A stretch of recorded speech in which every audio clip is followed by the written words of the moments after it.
I asked Coach Heupel this as well. I'll ask you, what impresses you the most about what Faison and George have gotten done since spring as you enter camp tomorrow? Yeah, I think whenever you're dealing with young quarterbacks, the physical talent you see, it's going through there as the recruiting process unfolds and as you get to know guys. It's what they've done mentally. It's how they've approached this. They're both young. They don't have a ton of on-field experience, but they handle themselves like veterans, and I think they've gained a lot of the guys' respect by the way they go about their business. It's been really good to see them act that way.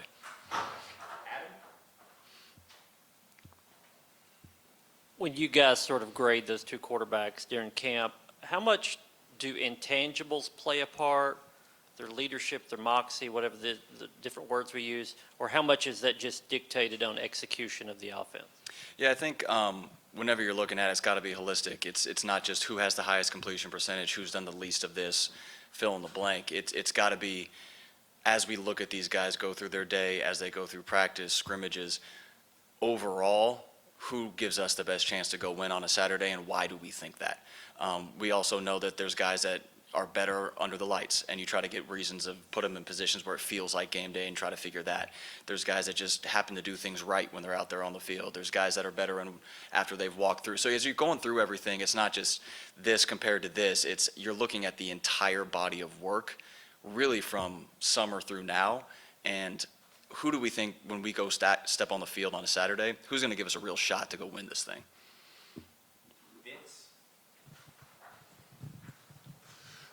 Obviously, second-year wide receivers in your offense have really excelled. Staley, Matthews really developed last year. I'm not sure how many third-year guys that have played prominent roles have been in your offense. What do you think about the potential with those guys having a third year in your system, taking that next step? Yeah, it's a great thing, especially as we obviously have young quarterbacks coming into this thing where you've got guys that understand when and where they're supposed to be places, and that aren't just intelligent, but are actually extremely talented to do things with the ball. So we think that those two guys give us a chance to be really, really competitive in every ball game. Expect big things from them this year. They've put in the work to be even better. What you love about both those guys is neither of them felt like they had arrived after having good years. They both went back and attacked it like they were trying to get themselves on the field. So they've put themselves in great position mentally and physically to go have a big year this year. John? Thank you. Yeah, you were able to go through spring with Coach Knowles and see what his defense does, what a renowned strategist he is. What problems do you think he would pose for an inexperienced quarterback? Yeah, Coach Knowles' defense, I told our quarterbacks, you're going into grad school right from day one of practice. There's nothing base about what he does. He's an elite schemer. He does a great job of taking away what he thinks you're going to do. He really quickly can diagnose where he thinks the ball is going and put his defense in position to take it away. So everything that guy does is extremely challenging for a quarterback in general. You put youth on top of it, it makes it even harder. So I told our guys, as frustrating as it could be going through spring from time to time, when you're like, man, can I just get a base look out here? This is going to serve us really well going through the season because you're in grad school right from the beginning.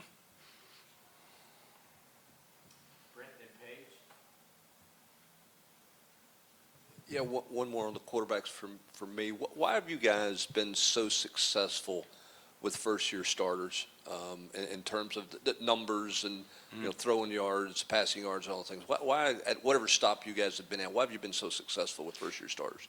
I think a lot of it is we've been willing to not try to shove a square peg into a round hole. We've been able to look at guys and say, what does he do best, and put him in position to be extremely successful. It's not about what we want to do. It's about what he can do at a high level. Obviously, there's certain things that they have to be able to do well.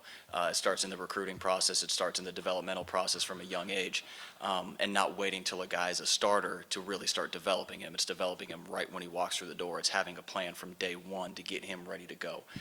So I think with all that, and then saying, okay, now this is our guy.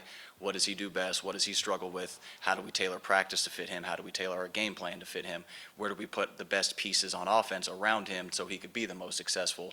And you put that all together, and I think that's why you're seeing the success at that position like you have.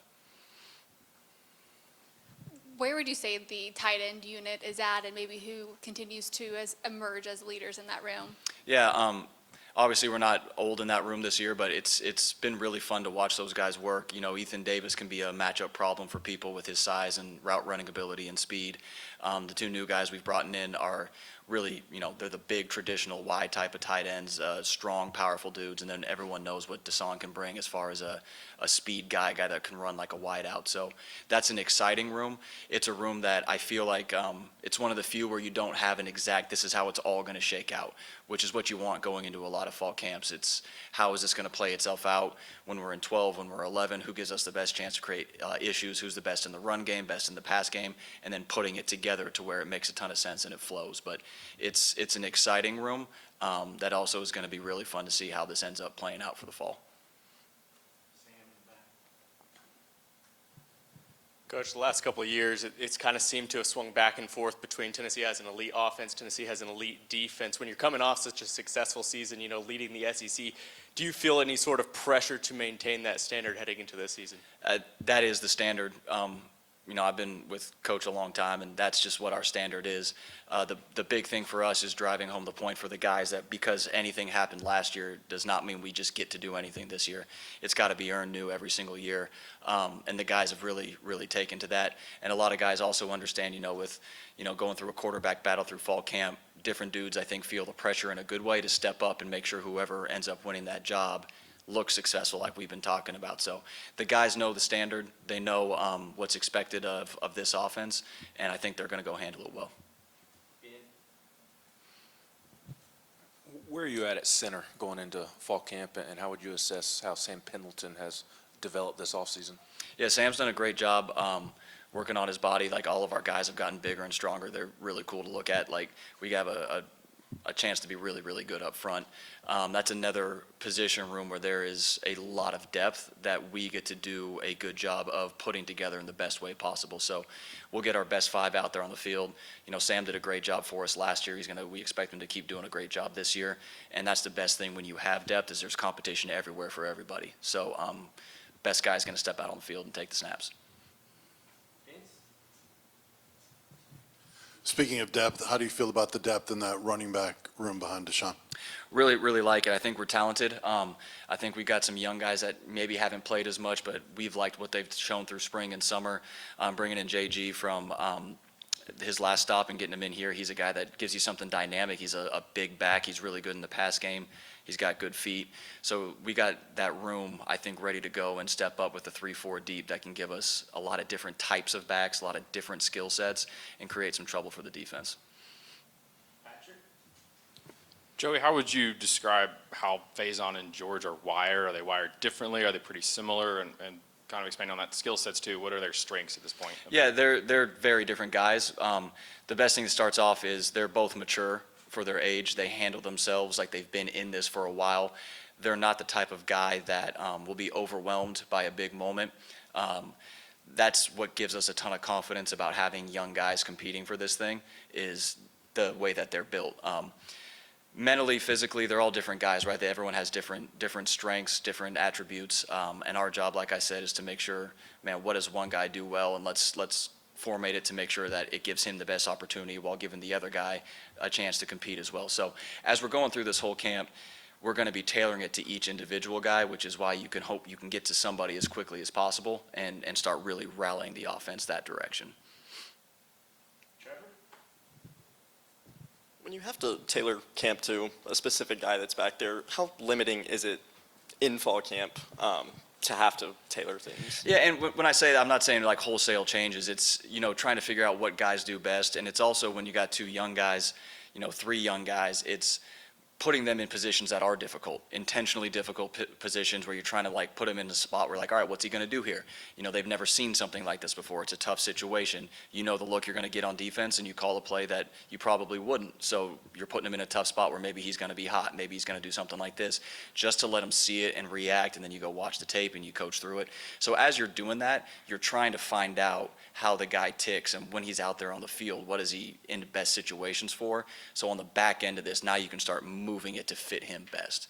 But we're still going to be who we are. We're going to be extremely aggressive. We're going to run the ball well. We're going to push the ball down the field. Like, those things we're going to do. That's who we've always been. That's who we will be. So that part of it wouldn't change, but it's like, all right, what's the best way for him to operate in that style of offense?